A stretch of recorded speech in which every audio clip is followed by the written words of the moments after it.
Hi, folks. Thanks for watching my monologue. As America starts to reopen, just remember that guns, etc., never closed.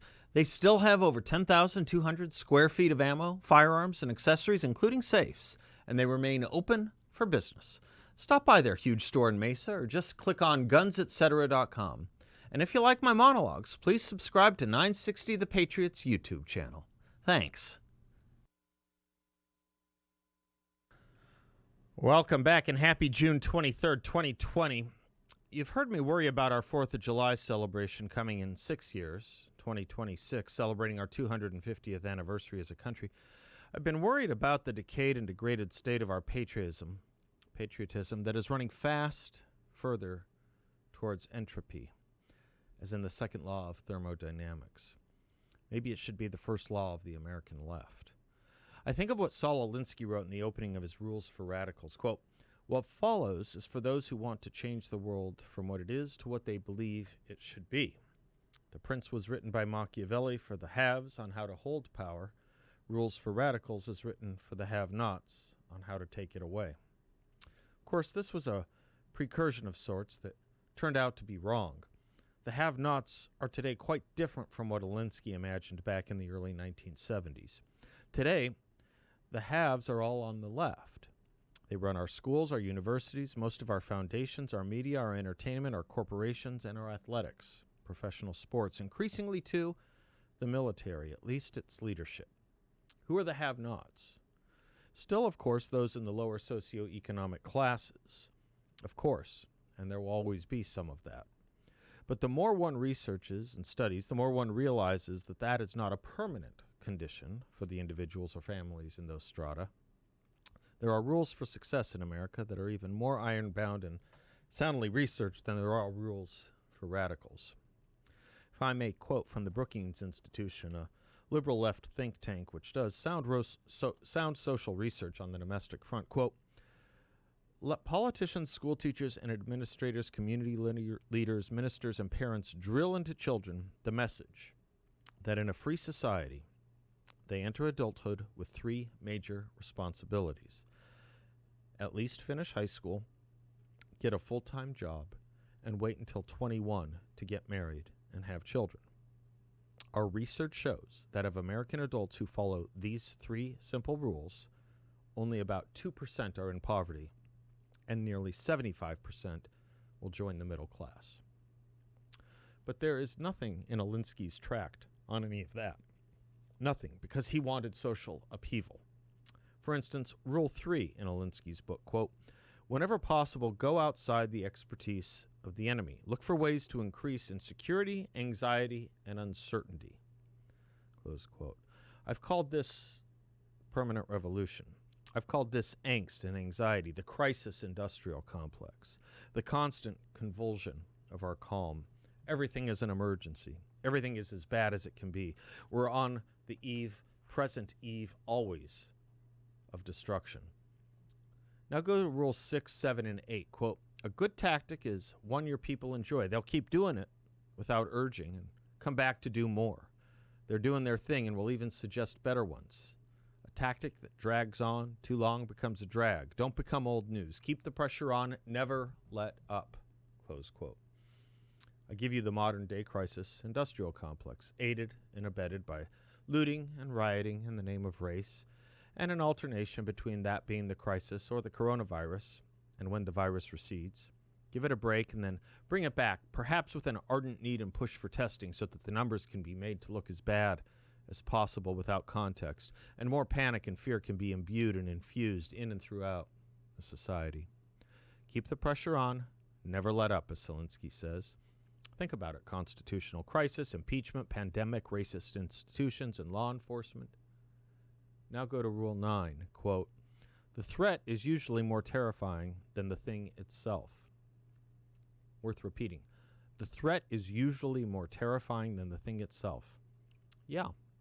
When you look at the stats on police brutality, or the racism of, say, Ulysses S. Grant and Matthias Baldwin and George Washington, or a virus that 0.7% of the population has and disproportionately affects 15% of the population if they acquire it, pretty soon you see Rule 9 in its full bloom. I might add the constitutional crisis we're still in, so far as I know, proclaimed by Nancy Pelosi and Jerry Nadler, or for that matter, working with an ally like the Ukraine is an impeachable offense. Remember what Alinsky said about tactics and the danger of them becoming old news. Remember what he said about constant pressure. And I give you universal masking. Did you watch the congressional hearings today with the FDA and NIH and CDC? Did you see the congressmen and witnesses playing with their masks throughout the whole hearing? On and off, up and down, over the nose, under the nose, on to speak, off to speak, on not to speak, off to speak. Think of that. When expectorating and speaking, the mask is off. When not speaking and expectorating, the mask is on. What Hadley Arkus calls rituals of empty exactitude. That's what we're looking at right now. So, Rules 10 and 11 from Alinsky, quote, "The major premise for tactics is the development of operations that will maintain a constant pressure upon the opposition. It is this unceasing pressure that results in the reactions from the opposition that are essential for the success of the campaign. And if you push a negative hard enough, it will push through and become a positive," close quote. So here we are. A sick society, sick from a virus, sick from endemic racism, sick from our monuments and history that help to instantiate and substantiate our endemic racism, afraid of one another, turning one against another, and anyone who dares speak in the opposite direction debates any of these propositions, shaming, deplatforming, canceling, silencing, what Supreme Court Justice Robert Jackson called enforced unification of consent. Great phrase, that. Enforced unification of consent. So we arrive at the eve of what should have been and should be a magnificent celebration of our birthday, our country's birthday, in a state of degraded patriotism and fear. Some will approach it with something worse, contempt. That has been the effort from Oregon and Washington to New York and Pennsylvania and Washington, D.C. That has been the approach of the New York Times 1619 Project. 1776, our birthday, nothing to celebrate, something to revile. Columbus, Washington, Jefferson, Jackson, Lincoln, Roosevelt, not exactly walls built by Nikita Khrushchev, but monuments to America and her history. They have to be torn down. Want to know an interesting thing about the Berlin Wall, built by the East German communists with the authorization of Khrushchev? When it was being built in 1961, it was called by the East German Communist government the Antifaschischer Schutzwall, or Anti-Fascist Bulwark in English. There's your Antifa, your anti-fascist movement, East German Khrushchevian Marxism, or the American left today. As I read the news today, I see this worrying concern, this prospect of an anemic or down market or entropic July 4th. It's more than theoretical. The famous Boston Pops will not be doing its traditional and annual 4th of July public concert this year. Boston, the situs of so much of our founding.